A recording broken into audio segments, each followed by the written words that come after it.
Hi hello నమస్తే. మీరు వింటున్నారు డాక్టర్ కాశీగారి ప్రసాద్ టాక్స్. ఈరోజు మనం నేర్చుకునేటువంటి టాపిక్ చాలా సింపుల్ టాపిక్. ప్రతి ఒక్కరం మన లైఫ్లో సక్సెస్ కావాలని కోరుకుంటాం, రైట్? సంతోషం, సక్సెస్ కావాలి, వస్తుంది. అయితే ఆ సక్సెస్ ఎలా వస్తుంది అంటే మనం చేసేటువంటి పనుల వల్లనే సక్సెస్ వస్తుంది. అందుకే ఎప్పుడు నమ్ముతానమాట, మన నిర్ణయాలే మన విజయాలు.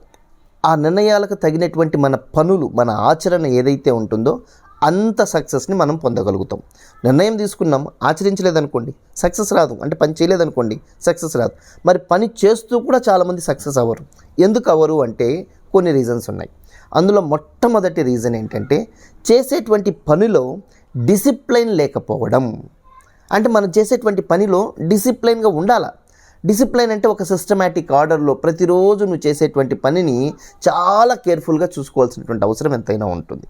ఇక్కడ మిస్సింగ్ అవుతున్నాం. అందువల్లనే మోస్ట్ ఆఫ్ ద పీపుల్, మనం ఏ పనైనా చదవని, అది మేబీ చదువుకునేది, స్టూడెంట్ అయితే చదువుకుంటున్నాడు, ఎంప్లాయ్ అయితే జాబ్ చేస్తున్నాడు, సోల్జర్ అయితే ప్రొటెక్ట్ చేస్తున్నారు, what ever it is, A profession ఉన్నా ఏ పనైనా సరే చేసే పనిలో మనం సక్సెస్ఫుల్గా సక్సెస్ అవ్వకపోవడానికి కారణాలు we are not in disciplined manner.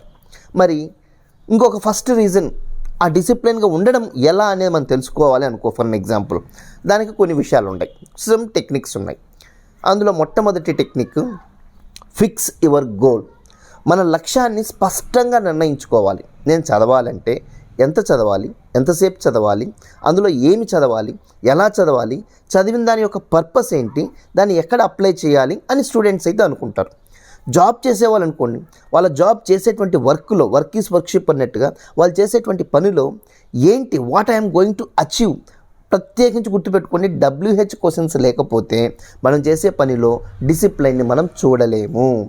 జీవితంలో మనం చేసేటువంటి ఏ పనికైనా సరే ప్రత్యేకించి మనం ఏం చేయాలంటే ముందుగా ఒక ప్లాన్ వేసుకోవాలి, ఫిక్స్ చేసుకోవాలి. ఇన్ని గంటలు, ఇన్ని రోజులు, ఇన్ని టైంలో అనేటువంటి ఒక పర్టికులర్ స్టిపులేటెడ్ టైంలో ఇంత చెయ్యాలనేటువంటి ఒక చక్కనైనటువంటి ప్లానింగ్ అనేది మనకు అవసరం. ఇంతవరకు ఫిక్స్ యువర్ గోల్ ఫిక్స్ చేసుకున్నావు. గోల్ ఫిక్స్ చేసుకుంటే సరిపోదు, ఎలా అచీవ్ చేయాలో సెకండ్ ఇంపార్టెంట్ పాయింట్ ఈస్ ప్రణాళికగా రూపొందించుకోవాలి. Plan your self. సరే, నేను అనుకున్నాను ఈరోజు పలానా సబ్జెక్టు, పలానా విషయాలు పలానా రకంగా చదువుకోవాలని. చదువుకునేటువంటి ప్రాసెస్లో నేను చదువుకునేటప్పుడు నా బుక్స్ ఇక్కడ ఉండాలి, నా నోట్బుక్స్ ఇక్కడ ఉండాలి, దానికి కావాల్సిన మెటీరియల్ తెచ్చుకోవాలి, కావాల్సిన డౌట్స్ని క్లారిఫై చేయడానికి కావాల్సిన సిస్టమ్ పెట్టుకోవాలి, ఒక ఫ్రెండ్తో ఇంటరాక్షన్, నువ్వు ఏదైతే ప్లాన్ చేసుకుంటావో ఆ ప్లాన్ ఏని ఇంప్లిమెంట్ చేయడానికి కావాల్సిన విషయాలన్నీ తీసుకోవాలన్నమాట. అలా కాకోకుండా by chance plan A in case of failure అవుతూ ఉన్నప్పుడు ఇమీడియట్గా you should be shifting to plan B. నీకంటూ ఒక ఆల్టర్నేటివ్ ప్లాన్ కూడా ఉండాలి. సో క్రమబద్ధమైనటువంటి ప్లానింగ్ ఉండాలి. అందుకే ఫస్ట్లోనే ఫిక్స్ చేసుకోవాలి, స్ట్రాంగ్ డెసిషన్ తీసుకోవాలి. ఆ ప్లానింగ్ అయిపోయిన తర్వాత నువ్వు రూపొందించుకోవాలి, నిన్ను నువ్వు రూపొందించుకోవాలి, ప్రణాళికలను రూపొందించుకోవాలి, మార్చుకోవాలి. టు సే ట్రాన్స్ఫర్మేషన్ అనమాట, రైట్? ప్లాన్ డిసిప్లైన్గా ఉండడం కోసం నువ్వు ఒక గోల్ని ఫిక్స్ చేసుకున్నావు, దానికి ప్లానింగ్ కూడా చేసుకున్నావు.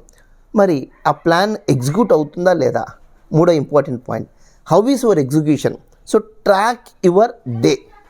ఈరోజు నువ్వు ఏం చేయాలనుకున్నావు, దానికి కావాల్సినటువంటి పనుల్ని నువ్వు ట్రాక్ చేస్తున్నావా లేదా? This is very very important. నువ్వు ట్రాక్ చేయకపోతే, ఫర్ ఎగ్జాంపుల్, ఒక 1000 రూపాయలు ఈరోజు నువ్వు ఖర్చు పెట్టావు, ఆ 1000 రూపాయలని ఏ విధంగా ఖర్చు పెట్టావో ప్రతిదీ కూడా నువ్వు ట్రాక్ చేయాలి.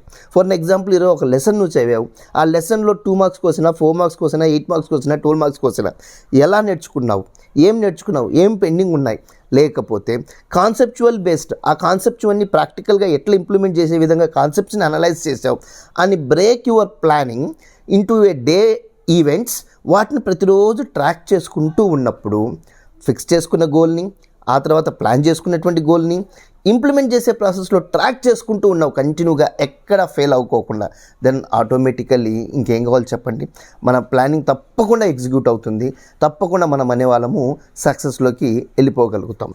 నెక్స్ట్ ఇంపార్టెంట్ ఏంటంటే, నువ్వు చేస్తున్న పనిని బాగా గుర్తుపెట్టుకోండి. ఈ రోజుల్లో this is very very important. నువ్వు లైఫ్లో సక్సెస్ అవ్వాలి అంటే నువ్వు చేస్తున్న పనిని, నీ గోల్ సెట్టింగ్ని, నీ యొక్క అచీవ్మెంట్కి ఏదైతే నువ్వు ప్రయత్నం చేస్తున్నావో దాన్ని వీలైనంత వరకు ఎవరికి చెప్పగాకు.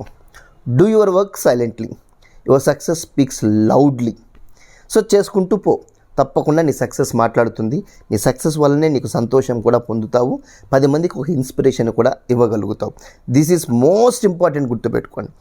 రెండోది 5-4-3-2-1 టెక్నిక్. ప్రతి పని మనం చేయాలని నిర్ణయించుకుంటాం. అబ్బా ఎనర్జీ మోటివేషన్, ఇప్పుడు నేను చెప్పంగానే ఎనర్జీ మోటివేషన్ వచ్చేసి చేయాలని స్టార్ట్ చేయాలనుకుంటాం, కానీ అది ఇంప్లిమెంటేషన్ చేయలేకపోవచ్చు, ఎక్కడో ఒక చోట ఆగిపోతాం. అలా ఆగిపోవాలనిపించిన ప్రతిసారి, డిస్కరేజ్ అయినటువంటి ప్రతిసారి, మనల్ని డిస్కరేజ్ చేసినటువంటి ప్రతిసారి, ఎంతోమంది ఎన్నో విషయాల వల్ల మనం ప్రభావితమైన ప్రతిసారి కూడా please follow this technique 5-4-3-2-1. Take a strong breath. Already అనుకున్న ప్లాన్, ఆల్రెడీ అనుకున్న నీ గోల్ని ఆల్రెడీ నువ్వు ఇంప్లిమెంట్ చేయాలని డిసిషన్ తీసుకున్నావు చూసినావా, దానికోసం స్ట్రాంగ్గా బ్రీత్ తీసుకో, బ్రీత్ అవుట్ చేయి. ఒక 5 times breath in breath out చేసేసి అనుకున్న లక్ష్యం వైపుకు పరుగులు పెట్టడానికి ప్రయత్నం చేస్తూ ఉండు. ఎక్కడ ఆగగాకు, ఎవరికీ భయపడగాకు, నువ్వు నమ్మిన సిద్ధాంతం పైన నిలబడు. ఆటోమేటిక్గా నువ్వు తప్పకుండా సక్సెస్ సాధిస్తావు. సక్సెస్ మనందరం కూడా సక్సెస్ సాధించాలి అని కోరుకుంటూ, మీ డాక్టర్ కాశిగారి Prasad, graphologist, writer, motivational speaker and personality development trainer. Thank you very much.